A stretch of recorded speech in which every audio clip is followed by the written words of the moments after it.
We come together for healing, revealing who we are.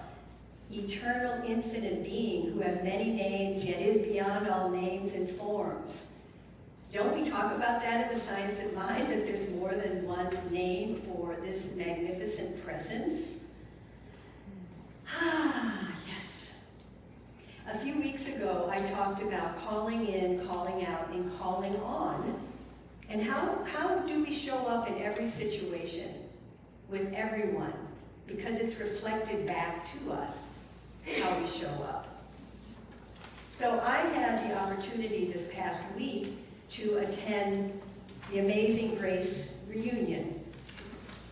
It was actually at the confluence of three rivers, the Mississippi, the Missouri, and the Illinois. And we were at a conference center at a state park right on the Illinois River. And there were 80 people that showed up. 80. So this is a picture of my father's family, which is why there were 80 of us. My dad was the oldest, and he had 5 siblings, so there were 6 Graces. And each of them, the women married into other families, or the men had wives, and they had kids. So there, which are my cousins, there's 21 of my Grace cousins, and then their kids came, and then their kids. There were 3 generations that showed up. It was pretty, and there was a 2-month-old baby even. And we came together from all over the world. My nephew lives in Thailand. He brought his family. And we all have different political views, believe it or not. We all have different faith traditions, believe it or not. We all have different economic status, believe it or not. But we came together and had conversations, openness, love, sharing. Remember when, those memories. It was a bonding and a sense of belonging. When was the last time you truly felt like you belonged somewhere? And what does belonging mean to you? Maybe you didn't have a family, a big family, that was supportive even. So I want to just open us up today to this idea. My talk is Bonds That Last. And I actually got the idea of that title from this book by Mark Nepo. Because I believe that we here at the Foothill Center for Spiritual Living can create a bonding, a strong community, a family. Do you agree? Yes. Yes. I mean, I think that's why you show up. Because there's something that touches you, not just intellectually, but heart. In Ernest Holmes' view, the founder of Science of Mind, bonding is spiritual unity recognized, family is a microcosm of divine relationship, and community is a place for mutual spiritual growth, love, and shared awakening. We're all waking up, aren't we, in some way? Because we're all on a path.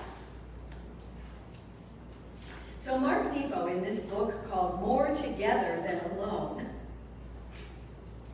says this: when atoms join, they form molecules. When molecules join, they form organisms. When organisms join, they form tissue. When tissues join, they form a body. Unless interrupted, this is the unfolding of life. Similarly, when hearts are opened, they form bonds. Hear that? When hearts are open, they form bonds. When bonds are deepened, they form relationships. When relationships are inclusive, they expand our sense of kinship.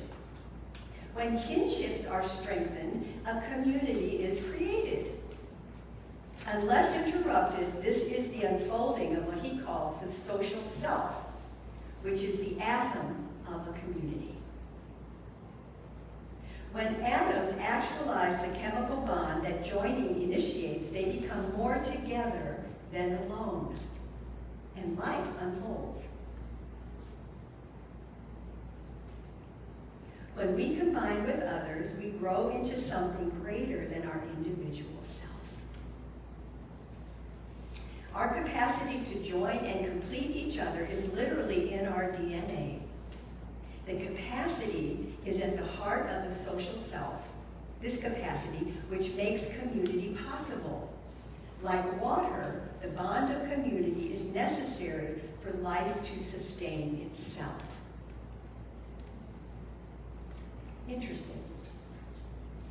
So the idea that Mark has of the social self being the atom of a community.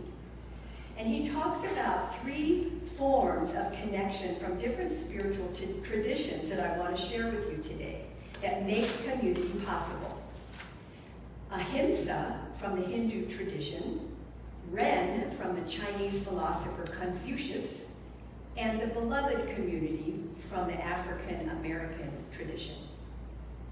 So Ahimsa is from the yogic tradition in Hindu from the 8th century BC. Can you even imagine that? Ahimsa means to cause no harm or injury. It is a commitment to live a non-harmful and life-giving life. Since all life forms are deeply connected, what we do to others, we do to ourselves. Think about that. So if we're only calling out those that are doing stuff wrong, this is an extension of the golden rule. You've heard about that. So the way of Ahimsa acknowledges that harm begets harm and that the fire of harm is hurtful. Whether you believe in karma or not, the ever-present awareness of another's experience helps us to stay sensitive to life other than our own. Just bless them. You don't have to agree with them, you don't have to like them. But what if you just bless them?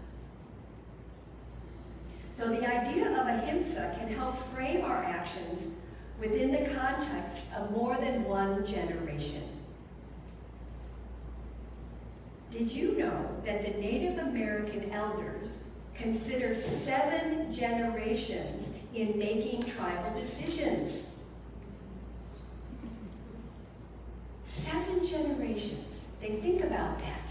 Like, how's that going to affect? Like, I was impressed that we had 3 generations at my reunion.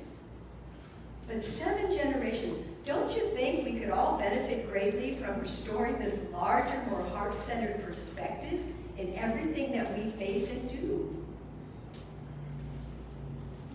Let's affirm, I am one with all life. I am one with all life. Connected in love, peace, and truth. Connected in love, peace, and truth.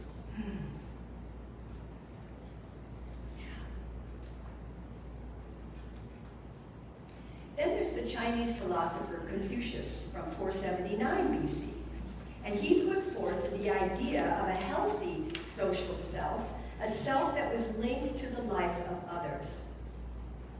And it's the core virtue known as Ren, R-E-N, which means benevolence, human kindness, or what ties one to another. Ren is what holds communities together. It depends on trying to see things from other people's perspectives and then do one's best for them with that in mind, which manifests when a virtuous person treats others with humanness, and it grows out of compassion. Our moral life falls apart without Ren. Confucius believed that every person has the capacity of Ren within them. And I believe that too. You know, I've told that story about when someone sneezes, what do you say? Bless you. Bless you. You don't ask them who they voted for, where they go to school, what faith they have. No, it's an automatic. Bless you. Bless you. She did that on purpose.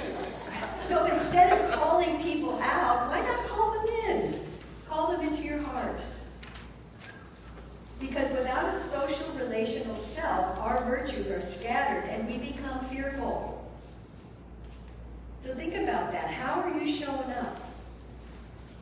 How are you showing up for your community, whether that's this community or your neighborhood or your workplace? How are you showing up? And how does it show up for you? How do we navigate differences while maintaining a sense of togetherness? There were a lot of differences in this family reunion I had because I know about my cousins. And yet I love them. I still love them. So how do we cultivate Ahimsa, a life without harm, and Ren, a life of benevolence in ourselves and each other? Ernest Holmes saw that all beings are already bonded at the deepest level through the universal spirit within us. He taught that any real connection between people is simply a reflection of the unity that underlies all existence. In this sense, bonding isn't something we create, but it's something we awaken to. We wake up to it. That we're all connected. Love, he said, is the grandest healing and drawing power on earth. It's the very reason for our being.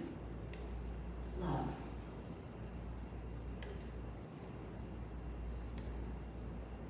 So what spiritual practices help you feel more connected to others? You. Who said that? And how does spirit or source guide your sense of connection and belonging?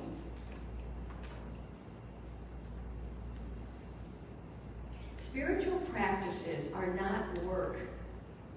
They're not something that I want you to think like, oh, I've got to do my meditation now because Reverend Suzanne said so. Or I have to bless that person I don't like. Spiritual practice, think of it as nourishment for your soul, because that's what it is. Don't you want to nourish your soul? I don't know about you, but I do. Don't hesitate to do your practices. Don't hesitate. So let's take a moment and go within. Just close your eyes, if it's comfortable. And take a deep cleansing breath.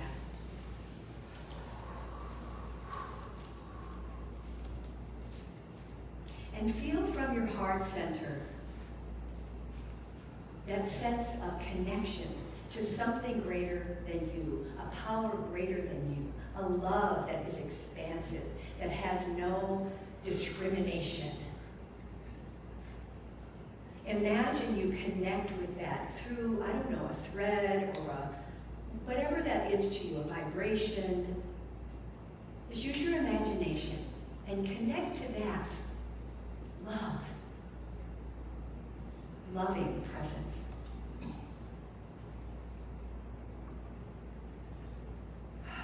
Take a deep breath and feel that comfort, that safety in this embrace.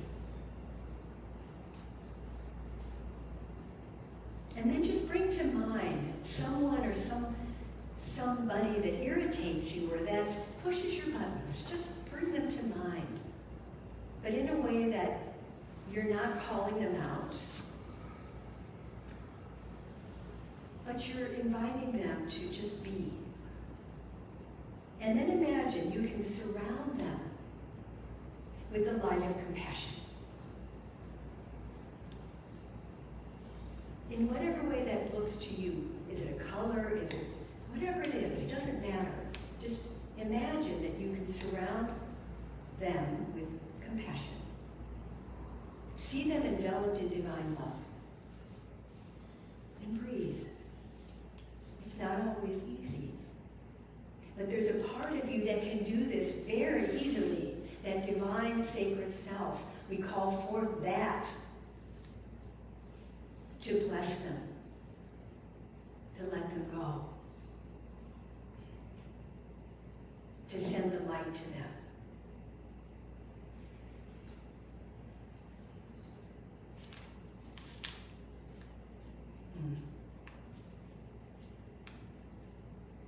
So I invite you this week to practice this simple giving. This opening to the higher love power within you to bless those that you don't agree with. Try it. It will open your heart even more. Take a breath, come back. Let's affirm here, divine harmony blesses every relationship I encounter. Divine harmony blesses every relationship I encounter. So when we can inhabit the qualities of Ahimsa and Ren, we then awaken our social self and are much closer to what Martin Luther King Jr. referred to as the beloved community, which is the third idea of the social self from Mark Nepo. So Dr. King believed that more lasting than any ideology or sense of politics is common humanity. The common humanity we discovered through our love and suffering. Dr. King affirmed our loyalties must transcend our race, our tribe, our class, and our nation. Where two or more are joined by truth and benevolence, without doing harm, a lasting bond is created that is the atom of all community.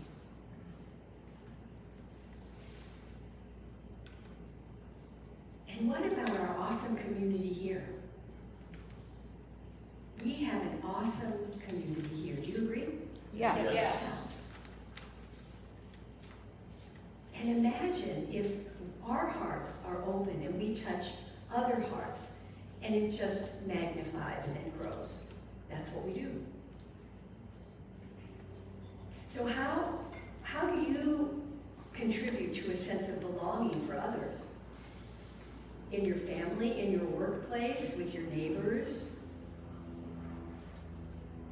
And what qualities make a place or a group feel like home?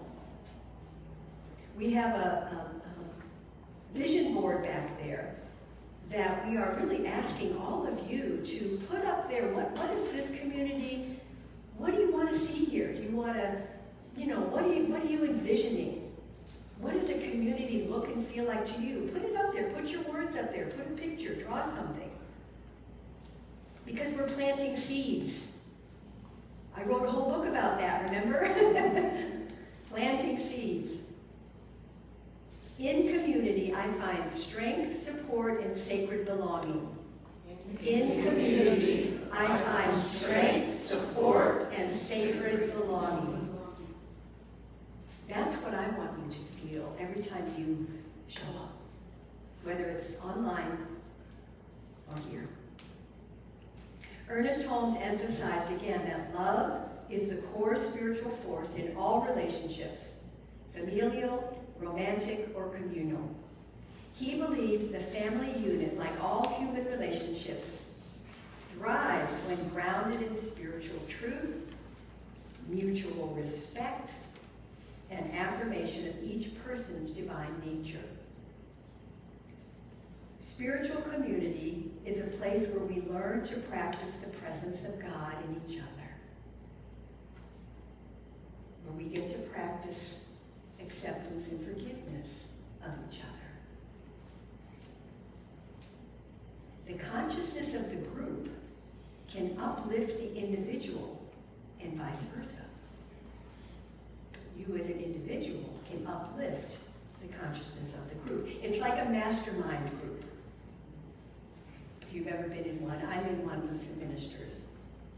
Anyone that gets a breakthrough is a breakthrough for everybody. That is pretty cool.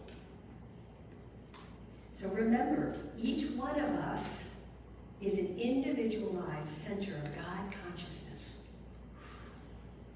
That always makes me stand up straight.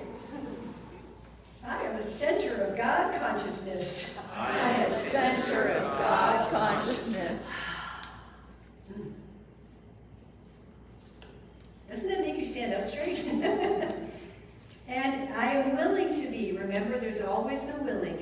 quite go there. You can be willing to be a center of God consciousness, because that opens the door. So in community or family, honoring both our shared divinity and our unique expressions is essential. True spiritual relationship means allowing each person to be themselves while remembering that we're all expressions of the one. So let's create bonds that last in our families, in our community, and in our world. Are you with me? Yes. Say, I'm in. I'm in. I'm really in. I'm really in. I'm really, really in. I'm really, really, really in. I want to close with something that Mother Teresa wrote. And you know who she was, but she was an Albanian Indian Catholic nun and founder of the Missionaries of Charity. She says, people are often unreasonable, illogical, and self-centered. Forgive them anyway. If you are kind, people may accuse you of selfish, ulterior motives. Be kind anyway. If you are successful, you will win some false friends and some true enemies. Succeed anyway. If you're honest and frank, people may cheat you. Be honest and frank anyway. What you spend years building, someone could destroy overnight. Build anyway. If you find serenity and happiness, they may be jealous. Be happy anyway. The good you do today, people will often forget tomorrow. Do good anyway. Give the world the best you have, and it may never be enough. Give your best anyway. You see, in the final analysis, it's between you and God, your God. It was never between you and them anyway. And so it is.